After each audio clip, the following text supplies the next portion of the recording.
ശ്രീ ഷാബു പ്രസാദ്, ഇവിടെ ഇതാ ഈ ആക്രമണം ഉണ്ടായതിനു ശേഷം ഉണ്ടായിട്ടുള്ള പ്രതികരണങ്ങൾ അതിലൊന്നായിരുന്നല്ലോ 130 ആണവായുധങ്ങൾ ഞങ്ങൾ കരുതി വെച്ചിട്ടുള്ളത് പ്രദർശിപ്പിക്കാൻ വേണ്ടിയല്ല, അത് ഇന്ത്യക്ക് വേണ്ടി മാത്രമാണ് എന്നുവരെ പാകിസ്ഥാന്റെ ഭാഗത്ത് നിന്ന് പ്രതികരണങ്ങൾ ഉണ്ടാകുന്നു. അതായത് ഇന്ത്യയെ ഏതർത്ഥത്തിലും തളർത്താനും ചെറുക്കാനും പ്രതിരോധിക്കാനും ഒക്കെ ഞങ്ങൾക്ക് ശേഷിയുണ്ട് എന്നൊരു പരസ്യമായ പറച്ചിലായി വേണമായിരുന്നു അതിനെ കാണാൻ. പക്ഷേ ഇപ്പോഴിതാ പാകിസ്ഥാൻ ഭയക്കുകയാണ്.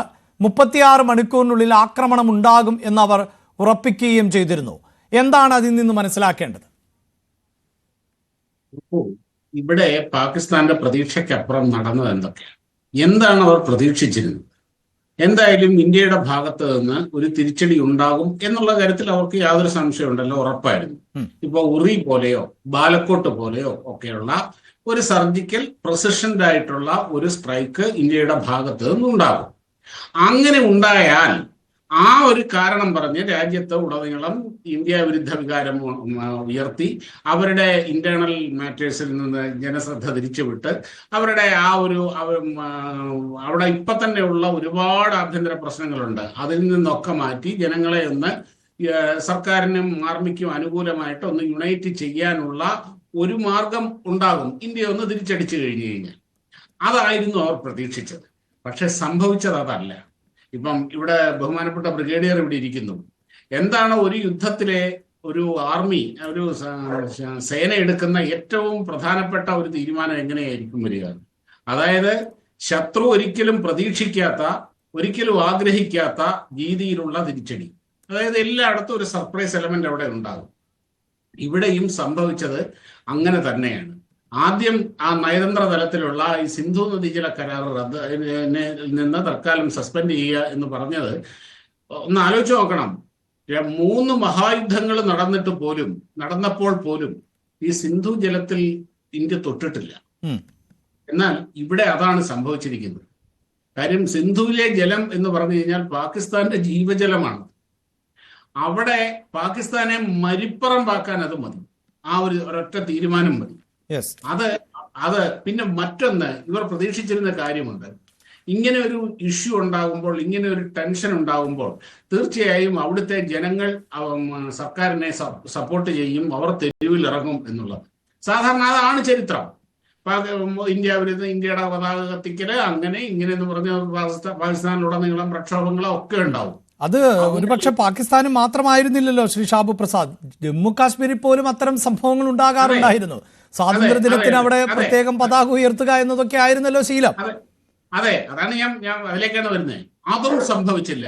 അതും കൂടാതെയാണ് ഇവിടത്തെ ഇന്ന് ഈ ബലൂചിസ്ഥാന്റെ ഒരു നേതാവ് പബ്ലിക്കായിട്ട് അനൗൺസ് ചെയ്തിരിക്കുന്നത്. ഞാൻ ഇന്ന് രാവിലെ റിപ്പോർട്ടർ ടിവിയിൽ അത് കണ്ടു.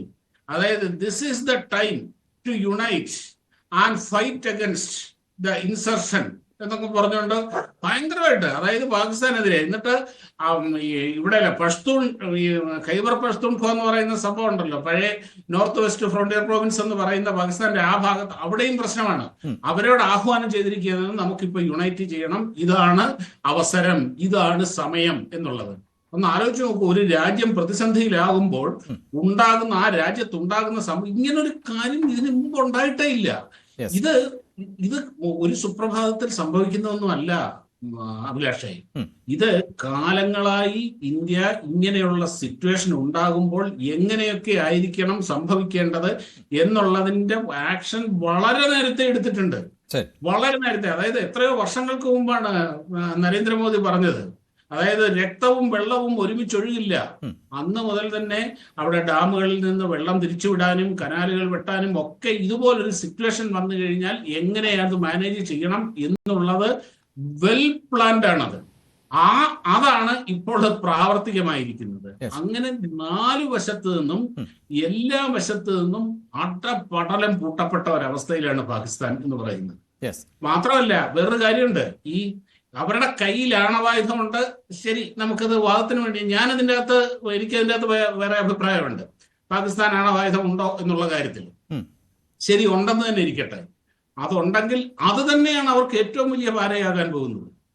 നിങ്ങൾ ആലോചിച്ച് നോക്കൂ, ഉത്തരവാദിത്വം ഇല്ലാത്ത, ലോക സമൂഹത്തിനോട് റെസ്പോൺസിബിലിറ്റി ഇല്ലാത്ത ഇതുപോലെയുള്ള ഒരു ഭീകര രാജ്യത്തിന്റെ കയ്യിൽ, ഒരു ഭീകര കൂട്ടത്തിന്റെ കയ്യിൽ ന്യൂക്ക് ഇരിക്കുക എന്ന് പറഞ്ഞു കഴിഞ്ഞാൽ അത് ലോക ജനതയ്ക്ക് ഭീഷണിയാണ്. ഈ പാശ്ചാത്യ, അതായത് വൻശക്തികൾക്ക് കയറി നിരങ്ങാൻ അത് മതി. ഇപ്പൊ നമുക്കറിയാം 2001 എന്ത് പറഞ്ഞുകൊണ്ടാണ് അമേരിക്ക ഇറാഖിലോട്ട് ഇടിച്ചു കയറിയത്? സദാം ഹുസൈന്റെ കയ്യിൽ കെമിക്കൽ വെപ്പൺസ് ഉണ്ടെന്നും പറഞ്ഞിട്ടാണ്. അത് മതി. ഇതെല്ലാം കൂടി ചേർന്നിട്ടാണ്. അത് മാത്രമല്ല, അവരിങ്ങനെ ഭീഷണിപ്പെടുത്തിക്കൊണ്ടിരിക്കുന്നുണ്ട്. ലോകത്തിലെ ഏതെങ്കിലും രാജ്യം ആണവ ശക്തികൾ ഇതേപോലെ ഞങ്ങളുടെ കയ്യിലുള്ള ബോംബ് തകർത്തുകളെയും ചുട്ടുകളെയും, ആണവ ബോംബാണ് തീർത്തുകളെയും, ഇങ്ങനെ പറയുന്നത് കേട്ടിട്ടുണ്ടോ? അങ്ങനെ പറയുന്നു എന്നുള്ളത് തന്നെ അവര് ഈ ലോക സമൂഹത്തിനോടുള്ള ഏറ്റവും വലിയ നിരുത്തരവാദിത്വമാണ്. ഇതെല്ലാം ലോകം ശ്രദ്ധിച്ചുകൊണ്ടിരിക്കുകയാണ്. അങ്ങനെ ഇവരെ ഇപ്പോൾ നടക്കുന്ന ഒരു സൈക്കോളജിക്കൽ വാറാണ്. ഇപ്പോൾ അറ്റ് ദ മൊമെന്റ് ഈ സൈക്കോളജിക്കൽ വാറിൽ അവരെ ഇങ്ങനെ നിമിഷം അവർ തകർന്നുകൊണ്ടിരിക്കുകയാണ്.